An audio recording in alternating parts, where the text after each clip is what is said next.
Good afternoon and welcome to our last webinar session for the day. We're here today with Dr. Daniel Price, an otolaryngologist at Mayo Clinic in Rochester. And today we are going to talk about facial reanimation surgery. Dr. Price, I'll have you tell us a little bit more about your work with AN patients in just a moment. But first, I would like to mention a few things about how our presentation will work today. If you've been with us before, I'm sure you're tired of hearing this, but if you haven't, then this will be good information. Everybody on all the attendees are muted. So if you have questions, you can type them into the questions Q&A box that you can find in the toolbar on your screen. That's if you're in the webinar. If you're on Facebook, you can just type them into the comment section. There should be captions running across the bottom of your screen. If you don't see them, you can click the captions button in your toolbar to activate them if you're in the webinar. And on Facebook, if you don't see them, you may have to activate them in your settings. We are recording this presentation and it will be added to our ANAwareness Week landing page in the presentation section. We'll also keep it on our Facebook page and in the video library on our website. There's lots of ways still to get involved with ANAwareness Week. You can visit our website at www.anausa.org and click the slider on the homepage. That will take you to our landing page, which has everything you need to know about ANAwareness Week. So Dr. Price, thank you so much for being here today. Please, I'm going to go ahead and stop sharing my screen and let you tell us a little bit about your work at Mayo Clinic. All right, thanks very much. Thanks, Melissa, and thanks for the people who have logged in here to listen. As Melissa said, I'm a head and neck surgeon in the Department of Otolaryngology, or ENT, at Mayo Clinic, and so I get the opportunity to work really closely with our neurosurgeons and skull-based surgeons and neurotologists who help take care of patients with acoustic neuromas. The reason I was asked to talk today is to talk about facial paralysis and facial reanimation. And we certainly see that in patients who have acoustic neuromas. We see that really commonly for other issues as well.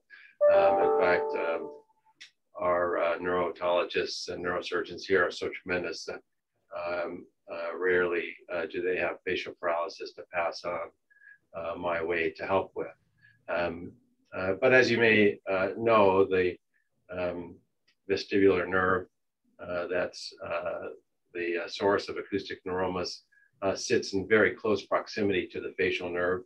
They run right next to each other and enter really small canals in the skull, where even a small tumor is often touching the facial nerve. So anytime a patient's undergoing treatment for acoustic neuroma, they're at risk for some degree of facial paralysis.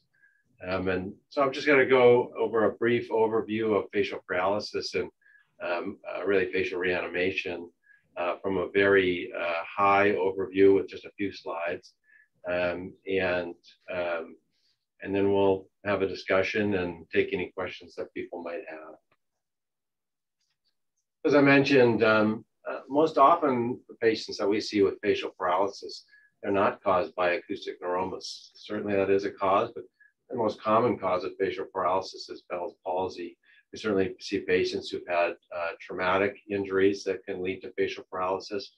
Other tumors besides acoustic neuromas that can cause facial paralysis, both benign and malignant tumors.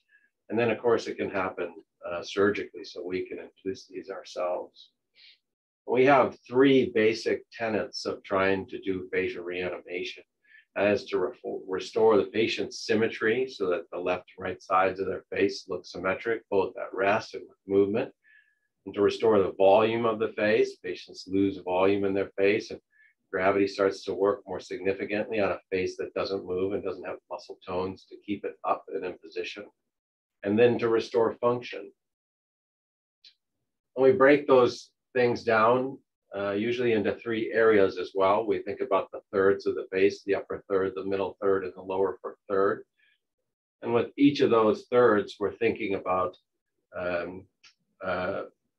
specific features. The eye with the upper third, the nose with the middle third, and the mouth, of course, with the lower third. And here's a gentleman who has facial paralysis related to a malignant tumor, not an acoustic neuroma, who has a complete right-sided facial paralysis. And you can see all of those areas coming into play with that. He's got a loss of his forehead wrinkles from loss of muscle tone. And that's leading to sag of his eyebrow over his right eye.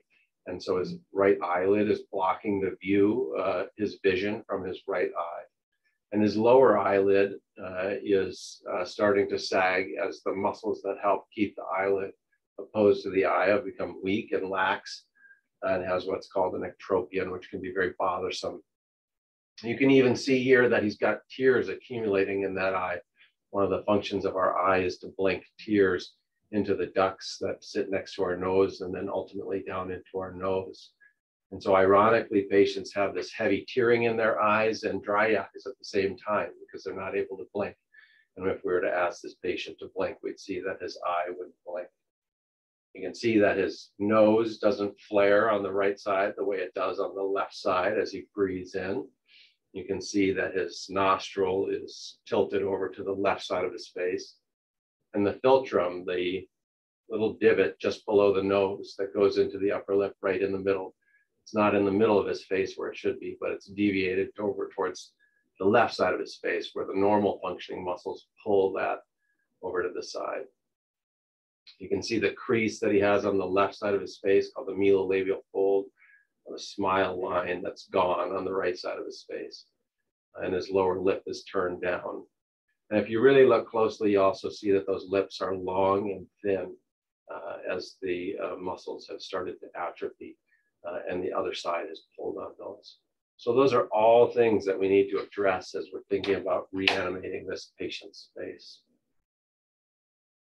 So to go over those thirds, our goals for the eye for symmetry is to get the brows in symmetric positions, to get the lid's symmetric position so that the lower lid is opposed to the eye and at a similar level to the contralateral or normal lower lid, and a squint with the smile. When we smile with our eyes too.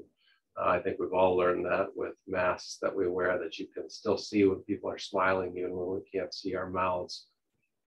And then, but most importantly is really the function. We need to protect that eye. And that's the thing that patients suffer from the most when their face is paralyzed, is the pain and risk that their eye is at as they have, again, this tearing, dry eye. They can't clean their eye, or blink cleans their eye. They get foreign material in their eye, and they can get dryness and ulcerations that don't heal. And so that's one of the most urgent needs, is to get that eye reconstructed.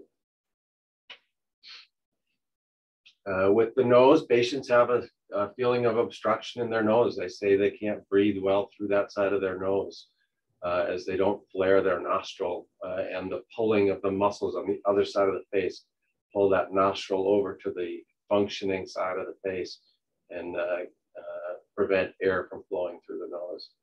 And that's both a functional thing and a symmetry issue. They look asymmetric as well as function asymmetric. Then the mouth.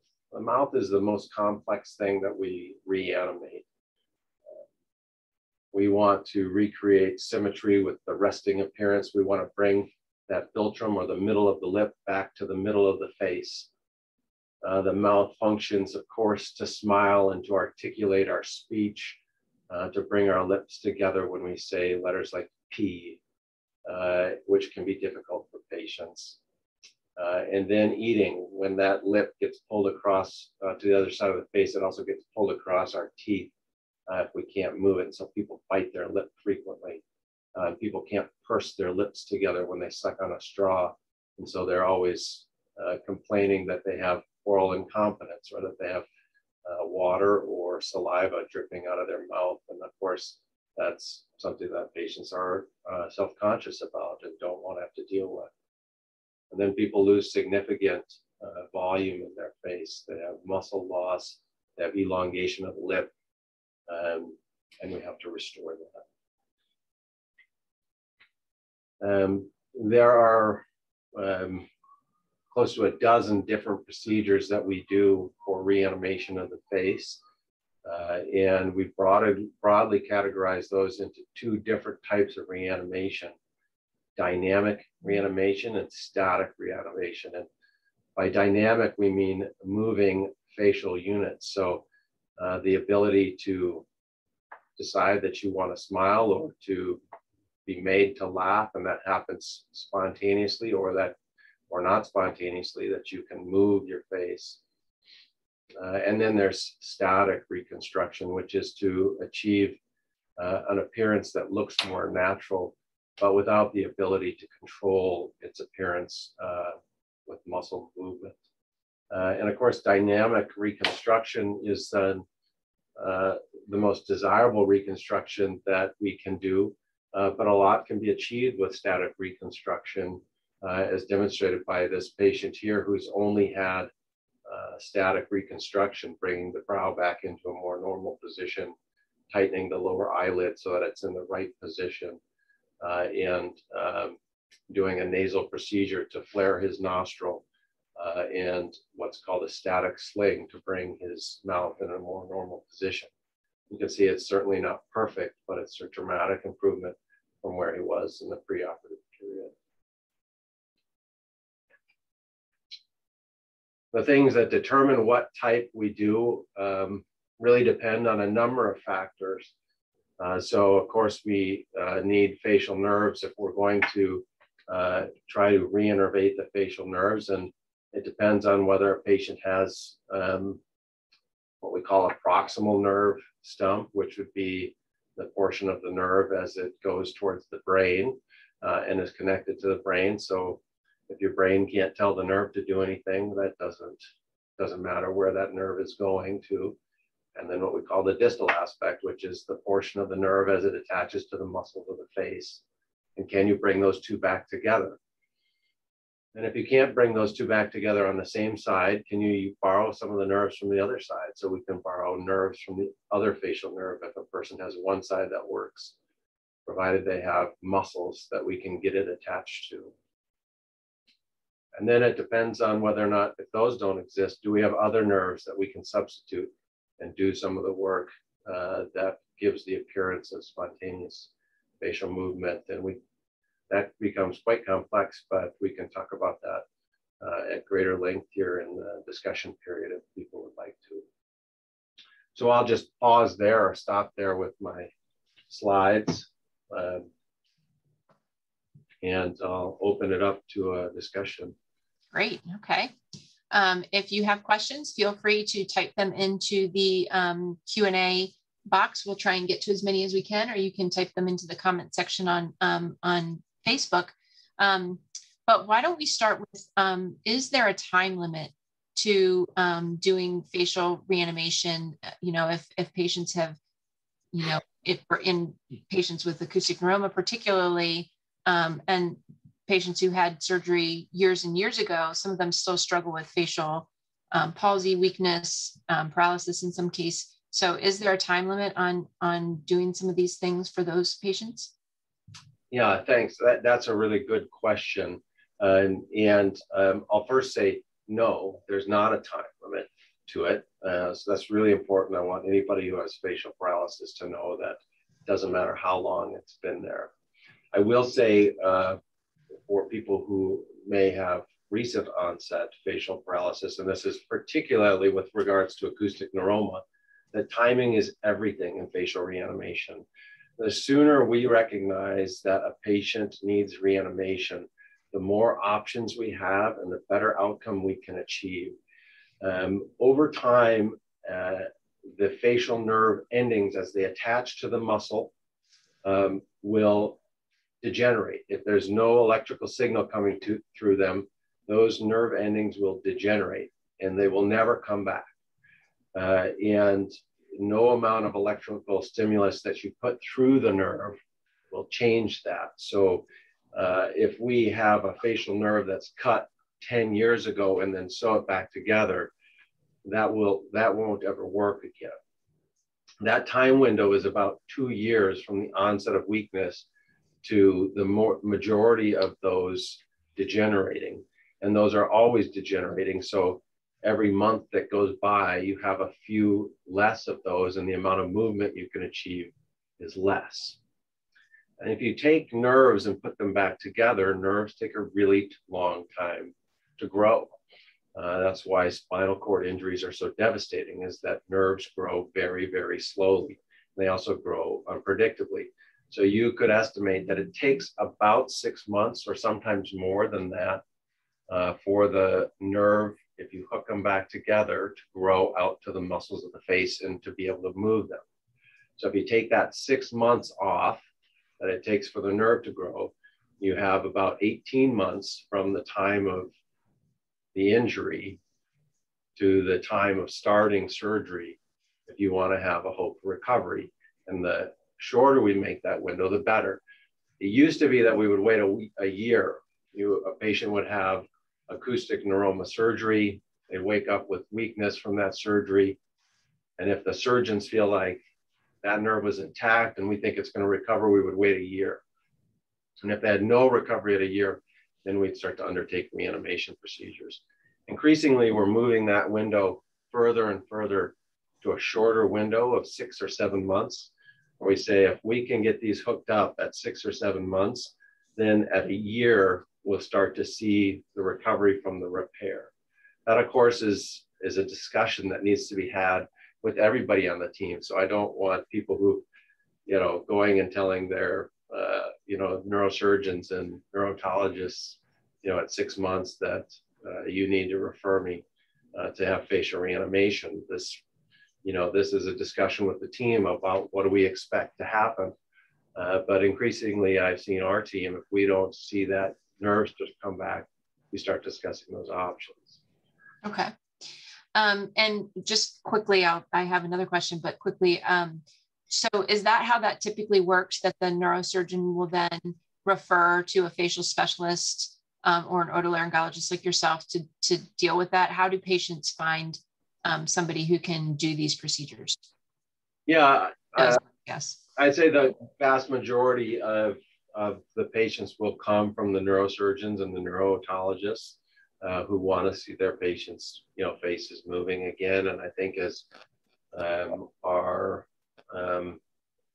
techniques and options have improved over time, we see better outcomes. Of course, it's a more appealing option as well. And I do want to just circle back to say again, if you've had facial weakness for 10 years, there are still options for you.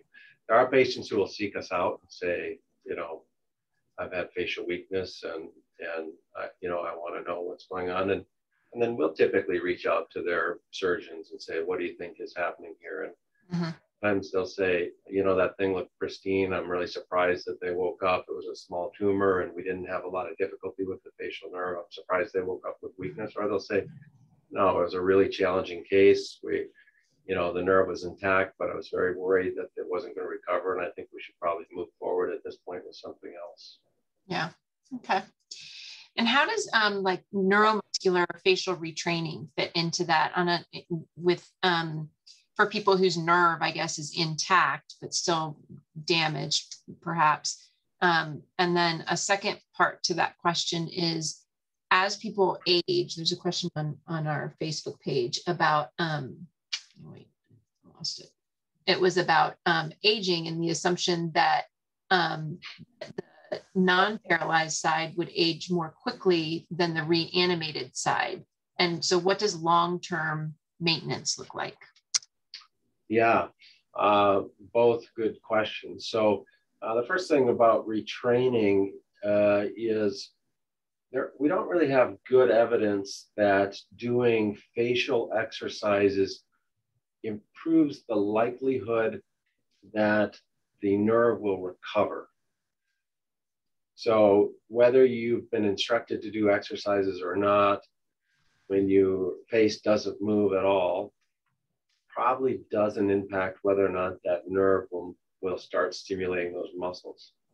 However, the muscles of the face are just like biceps or any other muscle of the body that when you use them, they get stronger. And when you don't use them, they get weaker.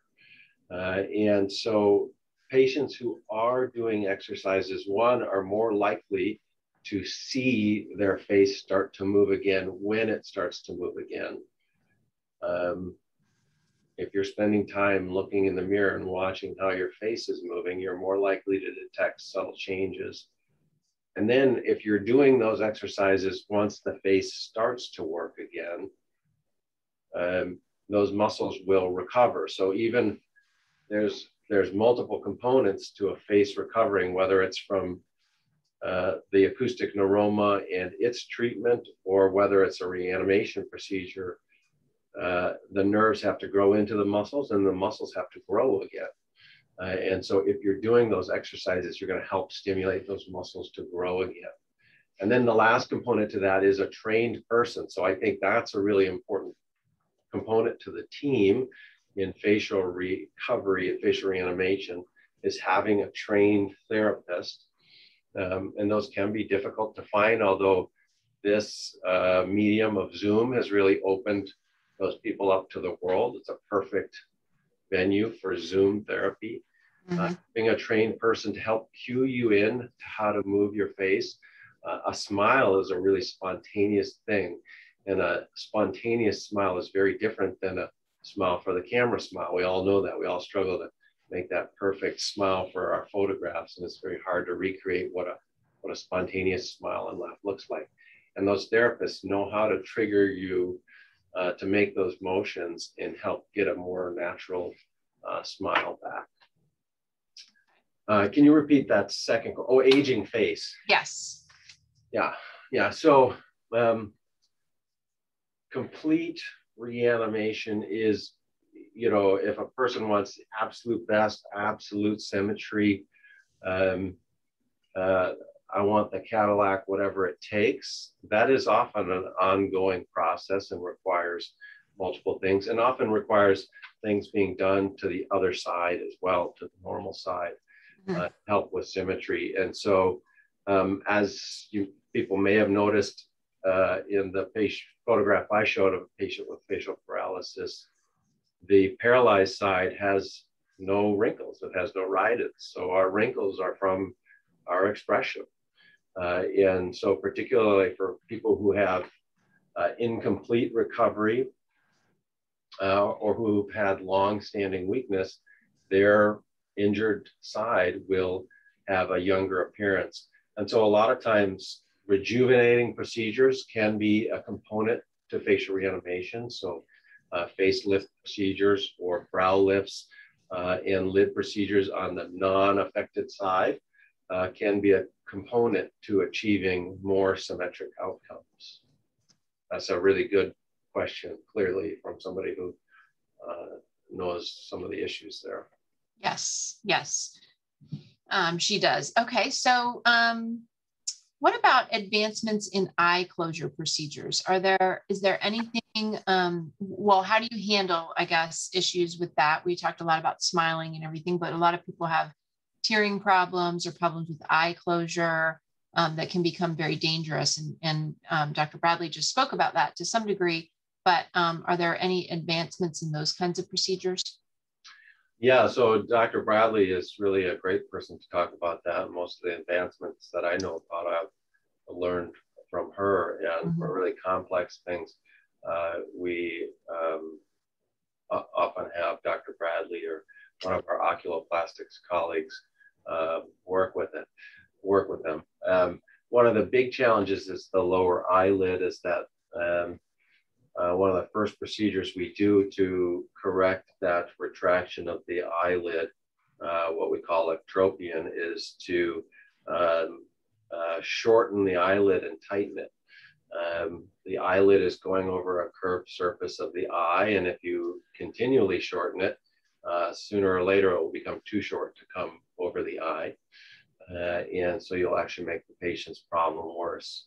And just as patients who don't have facial paralysis develop ectropion with time, as our muscles weaken and atrophy as we age, people who've had that correction over time will require corrections again. And so there have been a number of advances in management of the lower eyelid. One of them is to take tendon. We can take tendon from various parts of the body. We have places where we have tendons that we can live without. Our forearm is one really easy place where you can get tendon. Our leg is another place. And you can make a sling where we sew that tendon out laterally and medially to help pull the eye up rather than shortening the eye itself. And then there are stiffening procedures, so patients can have products placed in the lower eyelid that provides some stiffness and helps it stay up close to the eye.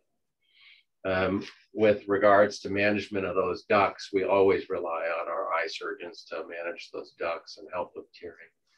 And they can do different things to help improve patients' protection of their eye there. The last thing that comes to mind with regards to that is the placement of weights in the eyelid. And so we place what are called gold weights or platinum weights, where there are different procedures that can be done to help the eye close. But essentially, we're giving patients what I describe as being like the doll's eye, where just gravity pulls that eyelid closed. It's a different set of nerves that open our eyes, which is why when our face is paralyzed, our eyes are closed, stuck open. And so the closure of the eye is two different nerves, one relaxing the muscles that open the eye and another one pulling it closed. And it's that pulling closed that we can't do. So we can put a weight in the eyelid that just allows gravity to pull it closed. That works really well. The eyelid skin is very thin. And so even these small weights become visible over time. And in really thin patients can be visible immediately, and some people don't like that. We can use heavier weights and move them further up under some of the fat of the eye, so they're a little less visible to patients, but still achieve the goal of getting some better eye closure. Okay. And so for anyone who was not able to attend Dr. Bradley's presentation, we'll have that up on our website soon. And she talked a lot about some of the, in a little more detail and about some of the things that Dr. Price just described. So that might be valuable for you. Are the procedures that we're talking about, are they considered elective? Are they covered by insurance typically? That's a good question. So the answer is it depends. We don't think of them as elective. We don't think that's cosmetic surgery. I don't think any insurance agent thinks that moving their face is a purely cosmetic thing. And most insurance will cover most of what we do. But typically what we'll do is create a plan with the patient, figure out what works best for them and what they want to do, and then we'll submit that to make sure their insurance will approve it, so that we don't get done with all of that and then say, uh-oh, you know, we've got to do something here to pay some significant bills. Okay. There's a question here about Botox on the non-affected side to see if it can help in better symmetry and shape at rest, and while talking when no movements at all are present on the affected side. Yeah. That makes sense. So, yeah, another good question. So one of the most, I did not realize this intuitively, but the biting of the lip in particular that patients experience from having a paralyzed face is actually from the muscles on the other side pulling that lip over. And so we can Botox that lower lip on the functioning side, and that can help with the biting issue.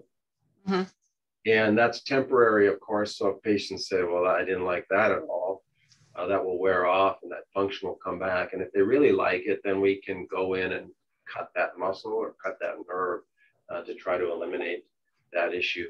And then, yeah, of course, you know, Botox is probably the most common facial cosmetic product used in the entire world, and primarily used on people whose faces work perfectly normally and decreases wrinkles.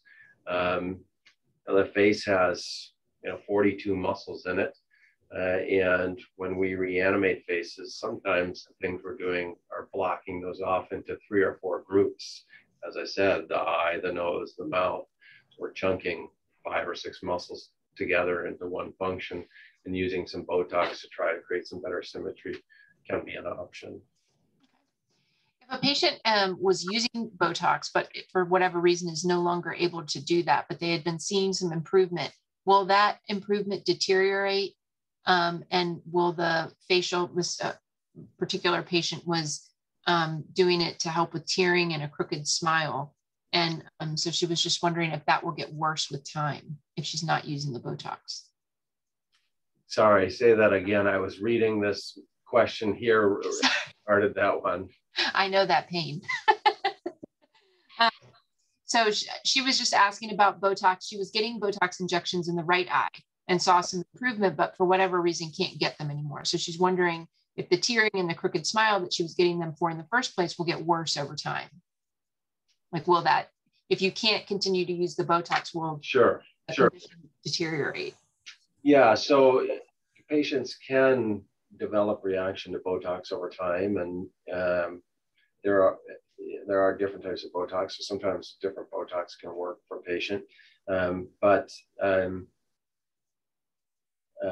if those things were really working very well, then particularly with regards to asymmetry, you can do what's called selective denervation, where you go in surgically and localize the nerve that's being stimulated, that's being blocked by Botox, and just cut that nerve, and that's permanent and can achieve the same results.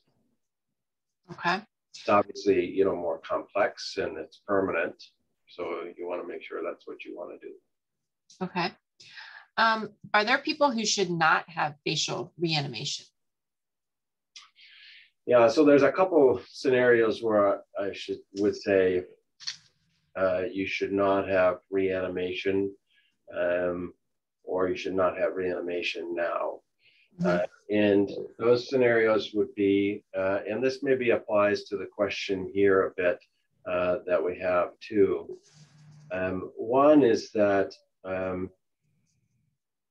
this doesn't apply to acoustic neuroma patients so much, but facial reanimation should never interfere with the treatment of the underlying disease. So for patients who have malignancies that require significant other therapies like radiation, and that has to happen in a certain time window, you should not interrupt those therapies to get facial reanimation.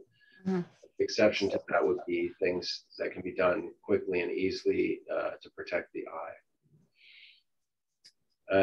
And then the other scenario is that facial reanimation, some of the things we do, or a lot of things we do, will completely take away the opportunity for spontaneous reinnervation from the facial nerve. The best outcome is achieved when the facial nerve center in the brain on the side of the weakness is hooked up to the facial nerve endings on the same side of that face. So to put that less garbled, if you have a right-sided facial paralysis, your best outcome is going to be when the right-sided nerve is hooked up to the right-sided facial nerve endings. And a lot of the procedures that we do involve cutting the nerve either intentionally or put it at significant risk. And if you really think you have an opportunity for improvement, you shouldn't interfere with that. You should let that happen. So to this question here, about this patient's movement being the best they can, I'd say the answer to that is it depends. This person's a year and a half out, and so getting towards that window where a reinnervation procedure of that nerve is, getting tight, I would say that's a reasonable thing to talk to a facial reanimation specialist. It depends on how much movement you have.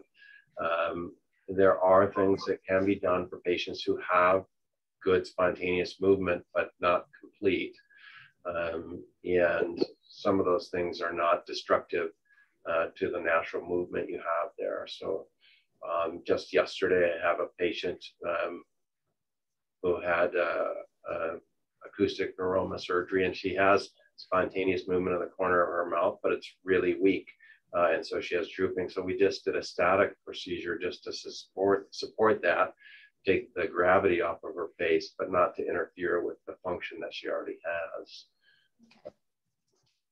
Do you, I know you mentioned that you have, or the most common reason for facial weakness and is Bell's palsy. So with patients that are dealing with that, we have a couple questions about that specifically, but with patients that are dealing with that, is there a difference in the way that you treat that versus patients with acoustic neuroma? Yeah, well, Bell's palsy, the vast majority of patients will improve. And they'll improve within a fairly short time window.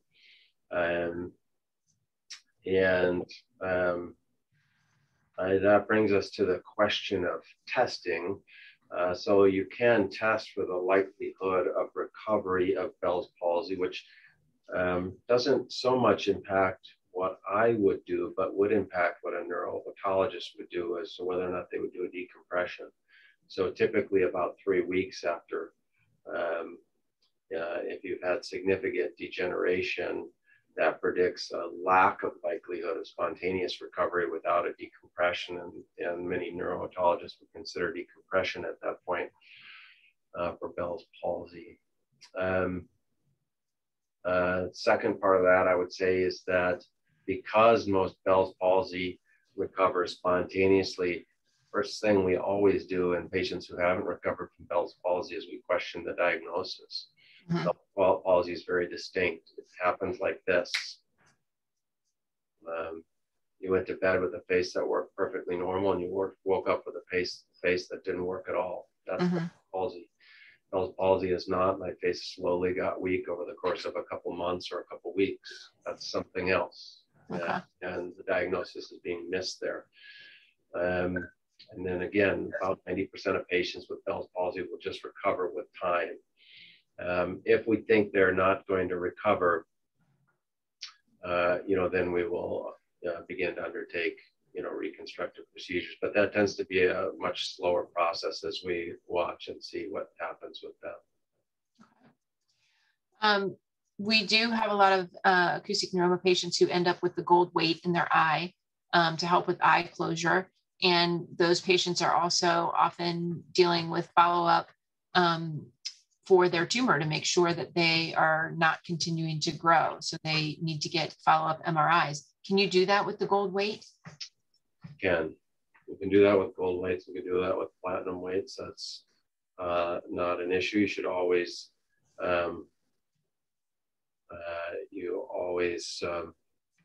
should let the MRI technologist know that you have that. They always want to know that you have something in your eye. But that's their common question, and those are MR compatible. Okay.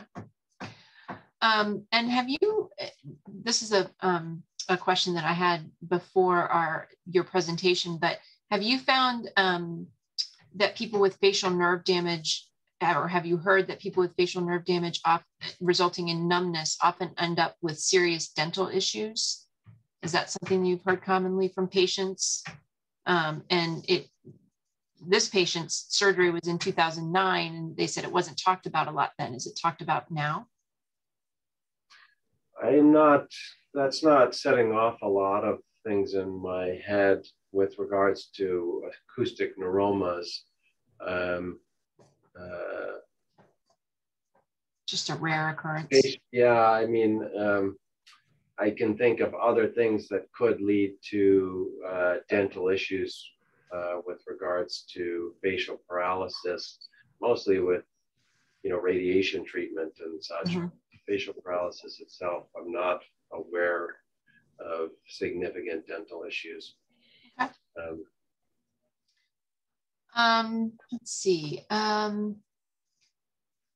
So this kind of goes back to what you have been talking about. This is a question that just came in, but how do you know, how do you advise patients? How do they know if they will recover or not? And sort of the time frame. I know you talked about it used to be a year and now it's a little bit sooner.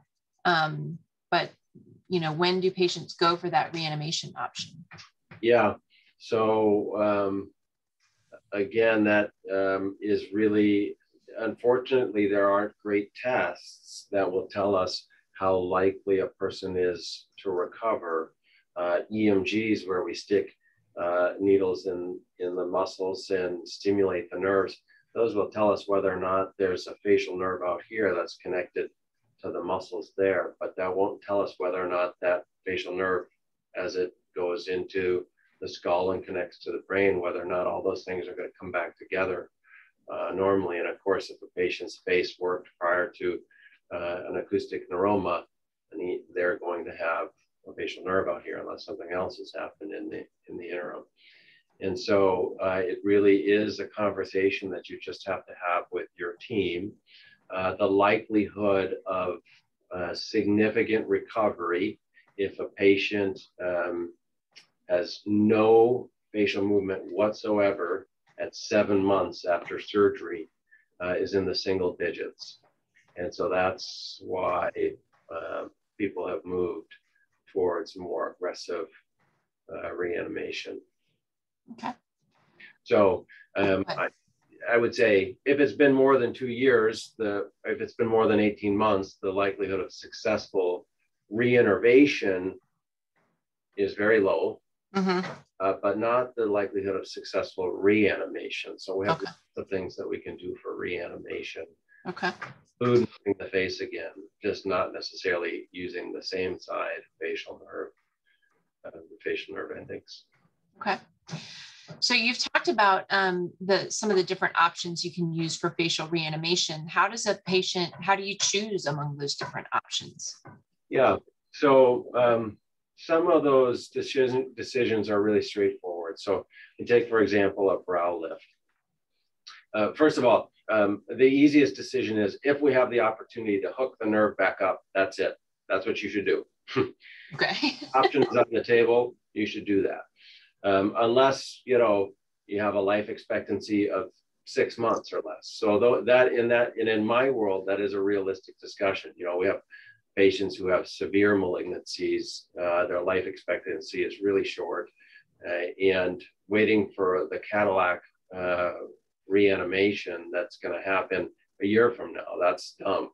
Mm-hmm. Then we want to get them recovered as quickly as they can, as functional as we can, and back home with their family and doing things that are meaningful rather than, nips and tucks and stuff like that. But assuming a long life expectancy and the availability of same side facial nerve function, that's your best option. Then some of the other things that come in are just approaches. So a brow lift, when we raise the eyebrow up into a more normal position, we can make an incision right above the eyebrow. We can make one right in the middle of the forehead, or we can make one up in the hairline that you can't see. And, somebody like me who has deep forehead lines, putting an incision in the middle of my forehead actually will make me look more symmetric, and that's really easy and straightforward to do, but that's a personal choice.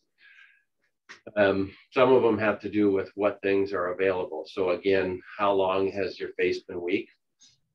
What's the status of the facial nerve, both as it heads towards the brain and as it heads out towards the muscle? What's the status of the other side of the facial nerve?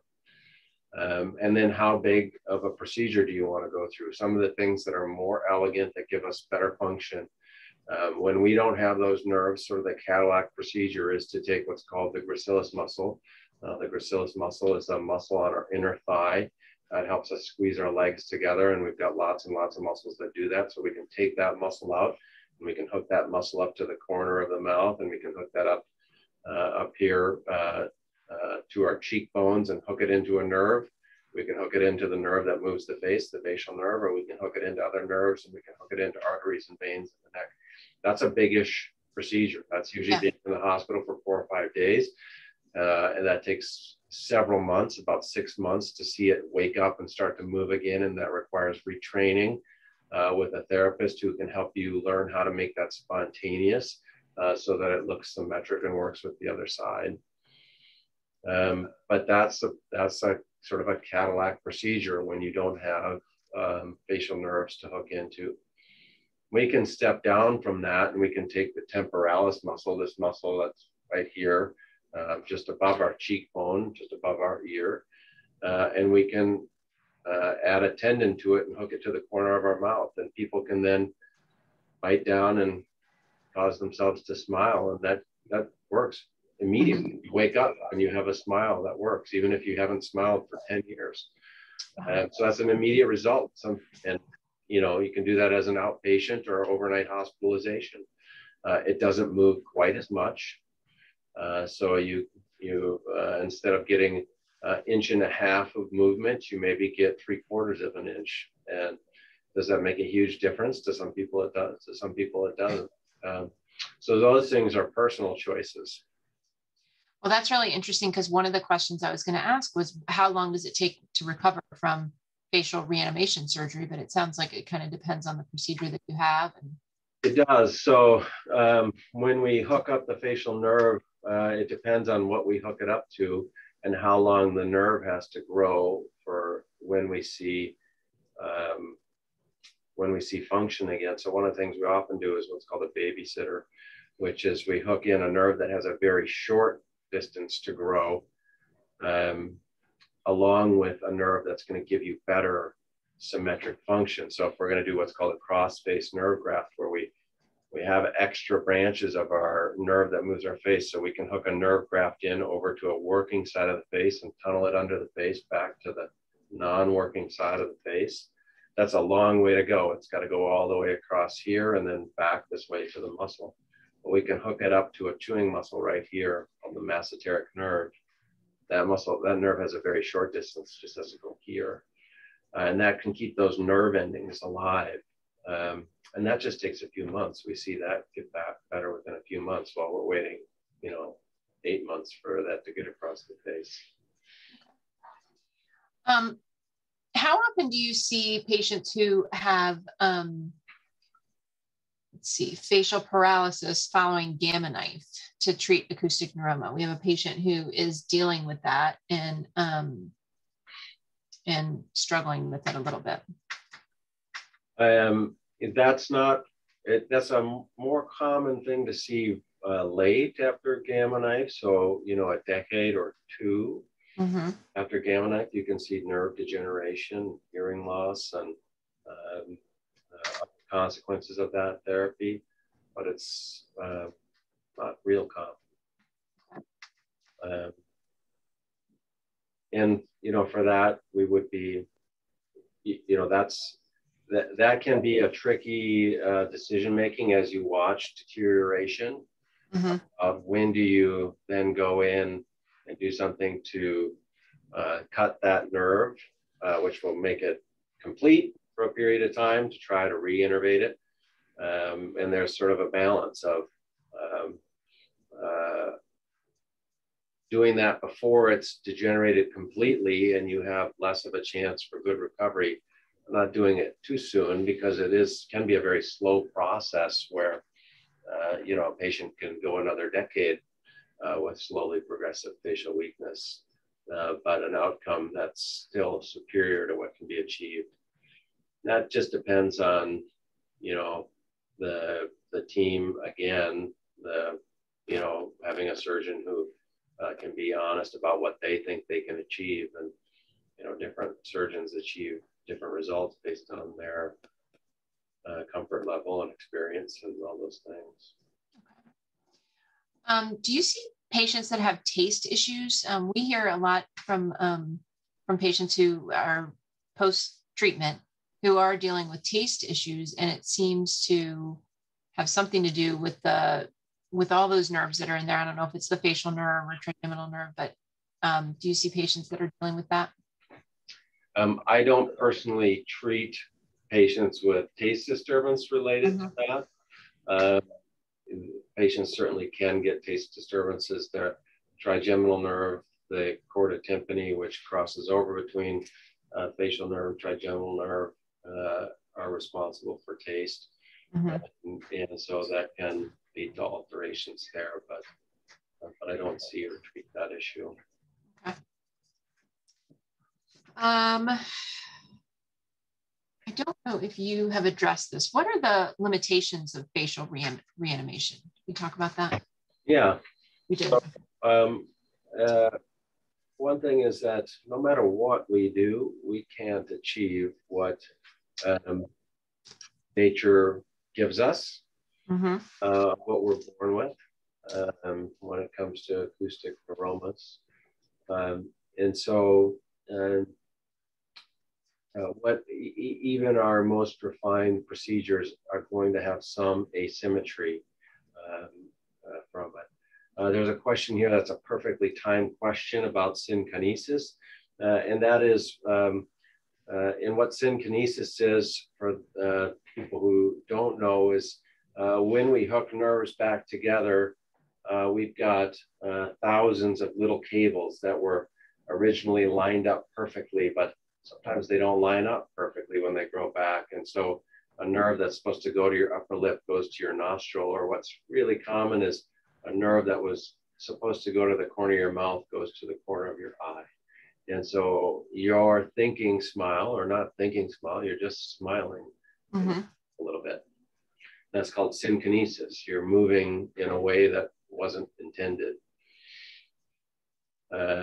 And so even when we have a great outcome, these things can pop up. And so I think one of the things that I like people to understand is that it's usually an ongoing thing that we have to continue to work to maintain a good outcome. Synkinesis oftentimes is treated with Botox, or if it's really severe or a patient can't get Botox, then we do what's called denervation,